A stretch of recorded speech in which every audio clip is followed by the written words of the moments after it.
Hey guys, Notorious here, and welcome back to another Fallout 76 armor guide. Today's armor guide is going to be T51 Power Armor. Now, T51 Power Armor is actually an incredibly rare power armor to find and is really difficult. And in trying to find, actually, I recently just acquired the last few pieces after recording the past other videos. So, basically, in order to find this, you're going to have to check these couple spawns that I do know of for any of the Raider power armor. Now, I don't know all of the spawns, but I do know at least 7 spawns that you can check. Now, if you're looking for it exactly, I can tell you the 2 places where I found them, but of course it would be best to check all of them just in case. So, if we go to our map, you want to come down to this side of the map, and you're going to come down here to Firebase Hancock. This is where I found my first pieces for the T51 power armor. When you get there, there's going to be like a sunken catwalk and 2 trailers, and in between the 2 trailers there will be a set of power armor. That is where power armor will spawn. Another spot will be here at the Survey Camp Alpha. It should be a kind of outspace camp with 2 tents, not one. In the other videos I said one, with a smaller canopy over to the left hand side with a power armor station. Another place to go is the Ford Base Delta. So what you're going to do is when you first spawn, you'll see raised catwalks. Walk through the tarp, there'll be a camper to your right and the power armor station to your left. Now if you come over here to this side of the map, you're going to come down here to the AMS testing site. It'll be a large area. To your right will be like the kind of mining bunker or like an old airplane hangar. You can open up the double doors. You should see either ghouls or Wendigo in there. You're in the right spot. In the back on the right hand side, the left power armor station will spawn power armor. Next spot will be here at the Mount Blair train yard. You're going to see 2 tall mining buildings and a train outside. If you follow the train with the train to your right, you'll run through the first area. You'll see a fusion core generator. And in the second building, you'll see the chemistry station and the power armor station. Power armor will also spawn there. Now another spot to check is the abandoned mineshaft 6 in the right area, somewhere over here. There will be 2 warehouses. You're going to go to the one that's closest to you on the left hand side, and when you go in, there will be like you'll see like a blue door and then like the actual entry place. Around that blue door should be the power armor. There'll be like a sleeping ghoul right there, and I believe there's a forklift. Power armor will spawn there as well. And the last place you're going to check is the Belching Belly. This is where I found the last pieces actually a couple seconds ago for the T51 power armor. If you've done the Fire Breathers quest in the beginning of the game, you will know that this power armor spawns here, and if you didn't see it when you did it, that is because someone has already taken it. So these are the 7 spots I do know where power armor does spawn. Now we're going to talk about... Damn, we're losing light fast, jeez. We're going to talk about this amazing armor's stats, and compared to other armor, I have not seen any other stats like this. So, if you have a full set of 50, level 50 power armor of T51 power armor, you will have a full so if you have a full set of 50, your damage resistance and energy resistance will be 454. Your radiation resistance will be 350. Now I'm going to talk about these effects. Now I don't quite understand them. Luckily, as I look down, there is actually a small thing that tells me what they are. So these effects are a bit different than any power armor. It's the only power armor I currently know of that has these effects. So, I don't know if it was a typo or whatever it's supposed to be, but it says 42 damage negation.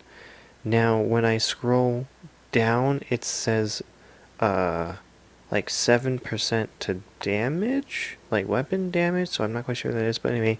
So these effects, it says 42 damage negation with it says 7% per piece, and then 90% damage negation with 15 per piece. Now when I scroll down and I look at what it says here in the stats, it says negation with times the second power, which doesn't make any sense. It says radiation is 15% and weapon damage is 7%, and this is also the only armor I have found that has a durability number. Now it says standard durability to the range of the power of 4, which I don't understand why they put that. That doesn't make any sense. You mean the standard pieces of all 4 pieces even though there's 5? I don't know.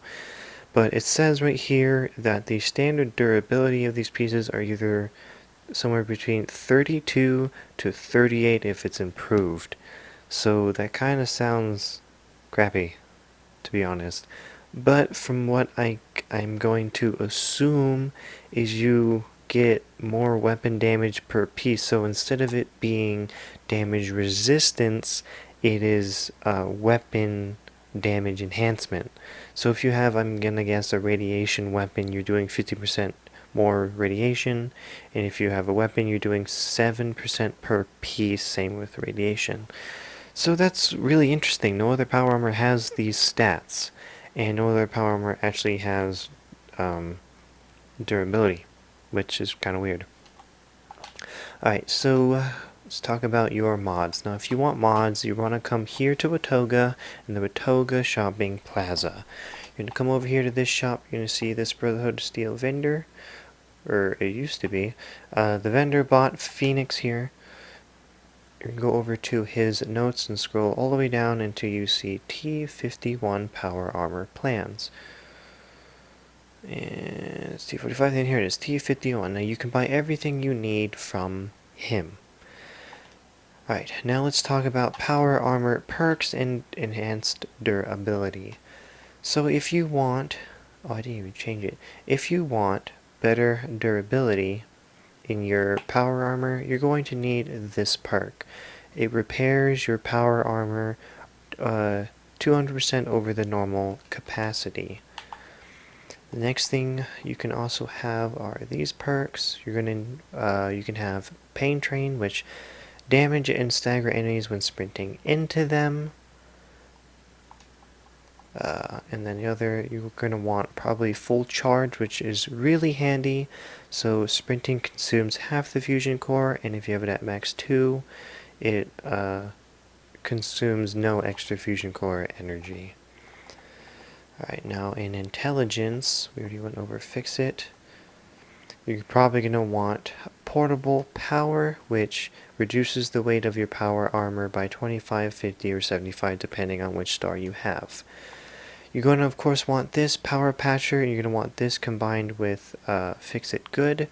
It reduces how much it breaks, and it is cheaper to repair. So what it basically says is, so if you read it, it says your power armor breaks 20% slower and is cheaper to repair. You have to understand that that's not what it's saying. It is saying that your power armor is breaks 20% slower and is 20% cheaper to repair.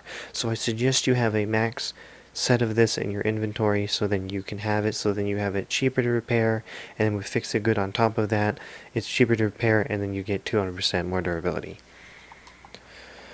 You're going to need Powersmith for all mods. You're going to need this basically maxed out. Power User, so basically your fusion core now lasts 30%, 60%, or is now doubled with a 3-star perk card. And now your last one is Stabilized Power Armor. In heavy guns gains more accuracy and ignores 50% more armor.